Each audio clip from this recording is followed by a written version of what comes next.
कुत्तों के बच्चों जो यहाँ पर इस तरीके की बात। और बशारत जरदारी नाम का क्रिमिनल, आपका पेट भरता है किसी तरह? मैं वो पेश करूंगी आप लोगों को कि बच्चों के मरने की बात की मैंने। अगर अस्सलाम वालेकुम दोस्तों, जैसे कि आप जानते हैं कि पाकिस्तान पीपल पार्टी एक माफिया की जमात है जो कि हर 5 साल में हर इलेक्शन में सिंध पर काबिज होते हैं। आज पाकिस्तान कौमी असम्बली के इजलास में फहमीदा मिर्ज़ा ने जब ज़रदारी की असलियत बताना शुरू कर दी तो पाकिस्तान पीपल पार्टी के रहनुमा शाज़िया अमानी से बर्दाश्त नहीं हो सकी और उन दोनों के दरमियान ज़बरदस्त किस्म की लड़ाई छिड़ गई। आइए वीडियो देखते हैं, फिर इस पर बात करते हैं। जिस दिन मैंने यहाँ आवाज उठाई उस दिन वहां पे एक बशारत जरदारी नाम का क्रिमिनल जाता है और मेरी जमीन पे कब्जा करता है। क्योंकि मैंने यहां आवाज उठाई, मैंने बदीन के लोगों की यहां बात की। मैंने तो किसी की जात की बात नहीं की थी, मैंने तो लोगों की बात की थी। एक क्रिमिनल बशारत जरदारी 2019 में भी उसने मेरी जमीन पे कब्जा किया था और उसके लिए वहां पे रेंजर्स को बीच में आना पड़ा, यहां से फेडरल गवर्नमेंट को आना पड़ा, कोर्टों में केस गए। लेकिन कोर्ट, क्योंकि पुलिस ने एक वीक एफआईआर बना के, एक कमजोर केस बना के और वहां पे पेश किया। ये मैं कोर्टों को बताना चाहती हूं, जब आप क्रिमिनल्स को ऐसे आजाद करते हैं। एक दफा फिर उस शख्स ने मेरी जमीनों पे वहां पे अटैक किया।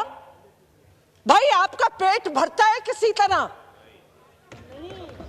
क्या चाहते हैं? किसी के हलाल की रोजी भी ना रहे? आपका वो क्रिमिनल रहता है पेगरो शुगर मिल में, उसके पास जो वेपन्स है, पुलिस का एतराफ है कि उनके पास वो वेपन्स नहीं है जो उस बशारत जरदारी के पास है। और बैकग्राउंड निकलवाइए, गूगल करके देखिए कि वो कौन शख्स है। स्पीकर साहब, मैं आपके जरिए इस प्लेटफॉर्म से मैं ये इंसाफ चाहती हूं। मुझको और मेरी फैमिली को थ्रेट है। मेरा बेटा संभालता है वो जमीन और वहां पे रोजाना जाके वो बशारत जरदारी फायरिंग करके कब्जा करना चाहता है। मैं किससे अपील करूं? मैं यहां फॉर्मर स्पीकर भी रही हूं, मैं आपकी कॉलीग इतने सालों से यहां आ रही हूं, मैं बार बार इस प्लेटफॉर्म से ये बात उठा रही हूं। यहां लोगों की जिंदगियों को खतरा है और रिस्क है। आप प्यासा, भूखा, बीमारी। स्पीकर साहब, मैं एक दफा फिर आपके और प्राइम मिनिस्टर को इनको बताती हूं कि मेरे और मेरे खानदान की जिंदगी को थ्रेट है। जब तक ये क्रिमिनल बशारत जरदारी को जो वहां स्टैब्लिश किया गया है, जो लोगों से भत्ते ले रहा है, क्रिमिनल एक्टिविटीज कर रहा है, जब तक ये ऐसे लोगों को वहां जाएगा, हर सिंध की डिस्ट्रिक्ट के क्रिमिनल के हवाले कर दी गई है। बिलावल साहब आए, मुझे बहुत खुशी हुई।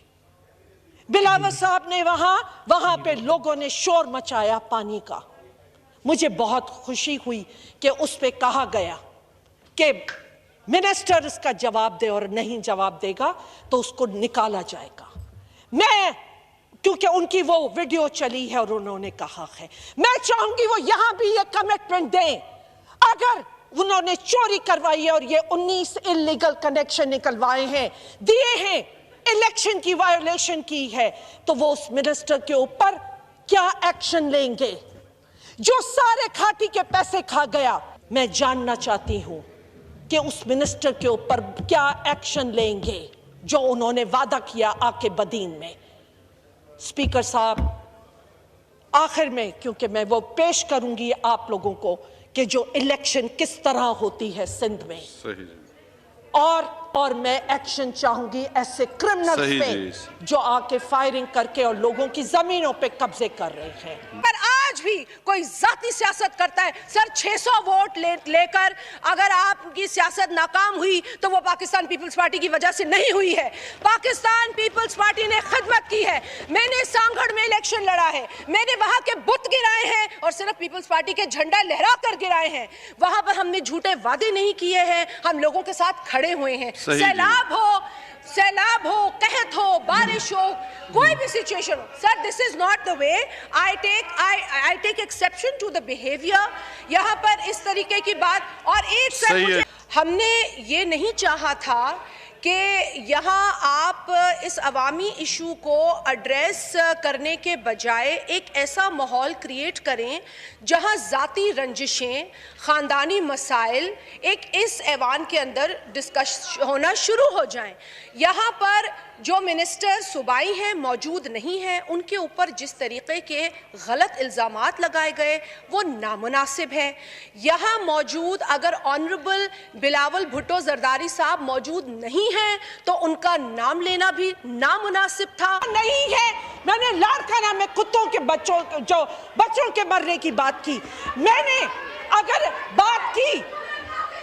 बात की अगर पानी की, तो मैंने कहा जो सिंध चुरा रहा है सिंध के अंदर, मैंने कहा कि लिंक्स नहीं खुलने चाहिए। मैंने भी सिंध की बात की, मैंने लिंक्स का, लेकिन मैं ये जी तो नाज़रीन वीडियो आपने देखी होगी जिसमें फहमीदा मिर्ज़ा का कहना था कि जरदारी साहब कैसे क्रिमिनल एक्टिविटीज़ करता है सिंध में। उसी तरह उनका कहना था कि जरदारी ने हर डिस्ट्रिक्ट में सिंध में अपने क्रिमिनल बैठाए हुए हैं। ये कोई सियासी पार्टी नहीं है, ये एक कब्ज़ा माफिया पार्टी है जो कि लोगों की ज़मीन पर भी कब्ज़ा करते हैं। मेरे भी कई ज़मीनों पर इन लोगों ने कब्ज़ा किया। मेरे जब FIR कटवाए तो पुलिस भी इनके कमान के अंदर है और पुलिस की भी इनके मुताबिक काम करते हैं। उन्हें उस वीक FIR बना के उस केस को ख़त्म ही कर दिया। उनके साथ साथ उनका कहना था कि सिंध में इलेक्शन भी कैसे होते हैं, जो भी यही चाहते हैं वही होता है। और हम भी और आप भी ये जानते हैं कि सिंध में कई सालों से पीपल पार्टी काबिज है, जो कि काबिज होता आ रहा है। इसके बारे में आपका क्या ख्याल है कि कमेंट्स करके ज़रूर बताइएगा। इंशाल्लाह मुलाकात होगी अगले खूबसूरत वीडियो में, तब तक के लिए खुदा हाफिज़।